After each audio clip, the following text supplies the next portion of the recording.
هذا أمر لا بد من فهمه على جميع المسلمين في جميع جهات الأرض. هذا أمر لا تجوز الغفلة عنه أبدا.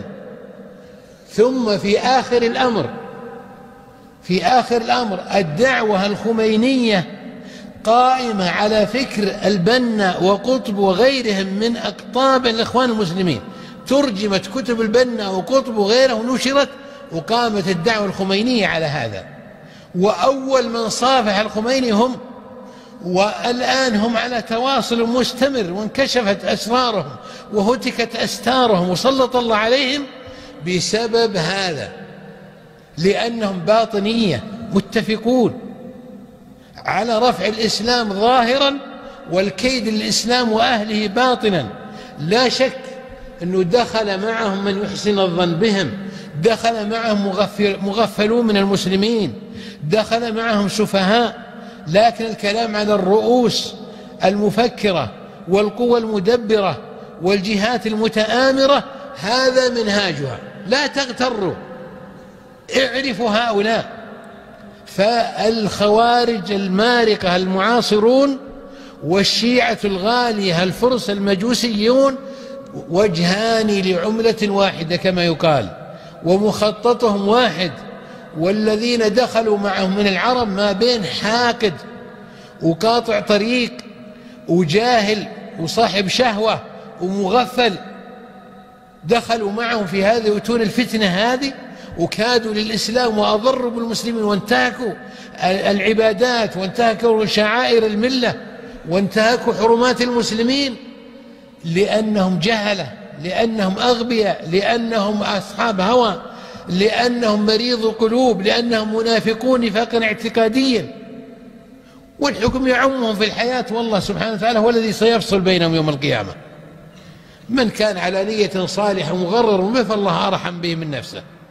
لكن أنا أتكلم على القوى المدبرة والجهات المتآمرة ورؤوس الفتنة وجنود الشيطان وأصحاب التفجير والتكفير. هؤلاء هم أعداء الملة وأعداء الإسلام في الزمن الماضي وفي الحاضر وفي المستقبل. ما لم يسلط الله عليهم قوة من أهل الإسلام أو قوة يسلط الله عليهم من أهل الكفر وتقضي عليهم، فإنهم لن يكفوا عن هذا أبدا. لا تغتروا.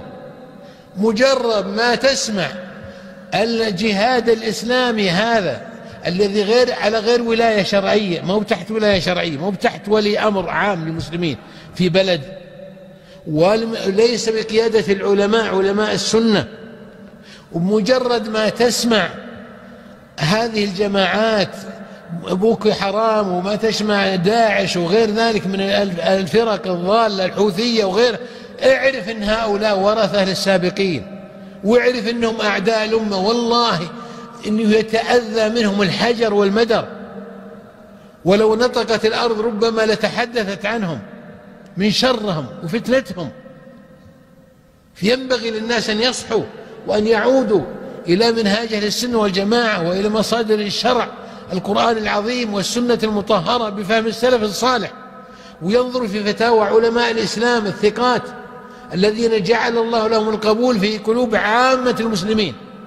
هؤلاء هم المرجع، ما هم المرجع الأهوى والرويبضات ودعاة الفتن ومروج الحرب وقطاع الطرق وشذاذ الآفاق. كل ما تسمعه من الجهاد المعاصر هذا، ترى هذا هو.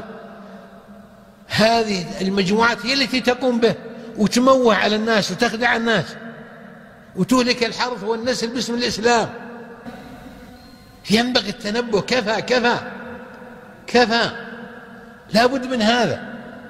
الحرب موجهة للملة الحنيفية الإبراهيمية المحمدية على صاحبها أفضل الصلاة والسلام، وموجهة للإسلام الحق، الدين الحق بجميع أحكامه، أركان الإيمان وأركان الإسلام وأركان ركني الإحسان، وإلى شعائر الملة، وإلى خاصة أهل العلم، وإلى خاصة أهل الحكم، وإلى عامة المسلمين. حرب ضروس تقودها هاتان الجهتان المشؤومتان الضالتان الباطنيتان الملحدتان.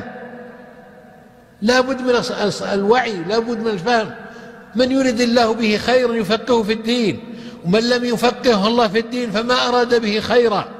هذه رسالتي لجميع المسلمين العربي والأعجمي من كل جنس وكل أصل، أن يرجعوا إلى كتاب الله تعالى وإلى سنة نبيه صلى الله عليه وسلم وإلى ما عليه السلف الصالح بإحسان أصحاب القرون المفضلة، وإلى الأئمة الأربعة وأئمة الهدى مع أقرانهم وزملائهم وتلامذتهم، وإلى من جاء من بعدهم على منوال الجميع. اعتصموا بحبل الله جميعا ولا تفرقوا. قال تعالى: والسابقون الأولون من المهاجرين والأنصار والذين اتبعهم بإحسان رضي الله عنهم ورضوا عنه وأعد لهم جنات تجري تحتها الأنهار خالدين فيها أبدا، ذلك الفوز العظيم. ما تريدون الجنة؟ ما تريدون رضوان الله؟ وقال تعالى: ومن يشاقق الرسول من بعد ما تبين له الهدى ويتبع غير سبيل المؤمنين نوله ما تولى ونصله جهنم وساءت مصيره.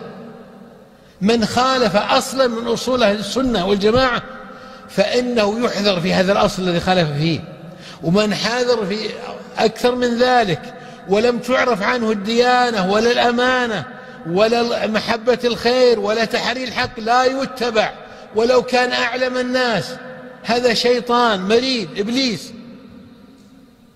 انتبهوا لهذا.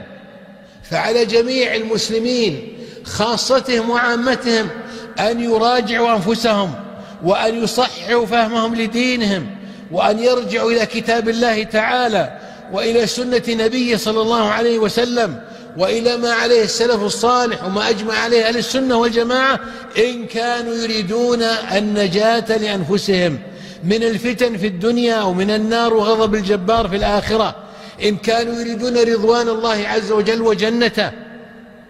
أما إذا كانوا لا يبالون ويعيرون أسماعهم لكل ناعق فليبشروا بالشقاء في الدنيا والآخرة. قال تعالى: فمن اتبع هداي فلا يضل ولا يشقى ومن أعرض عن ذكري فإن له معيشة ضنكا ونحشره يوم القيامة أعمى قال رب لم حشرتني أعمى وقد كنت بصيرا قال كذلك أتتك آياتنا فنسيتها وكذلك اليوم تنسى وكذلك نجزي من أسرف ولم يؤمن بآيات ربه ولعذاب الآخرة أشد وأبقى. اللهم اشهد اللهم اشهد اللهم اشهد. هل بلغت؟ اشهدوا الآن، اشهدوا، قل أشهد أن لا إله إلا الله. يا جماعة هذا أمر ما ينبغي التساهل به ولا التهاون بشأنه.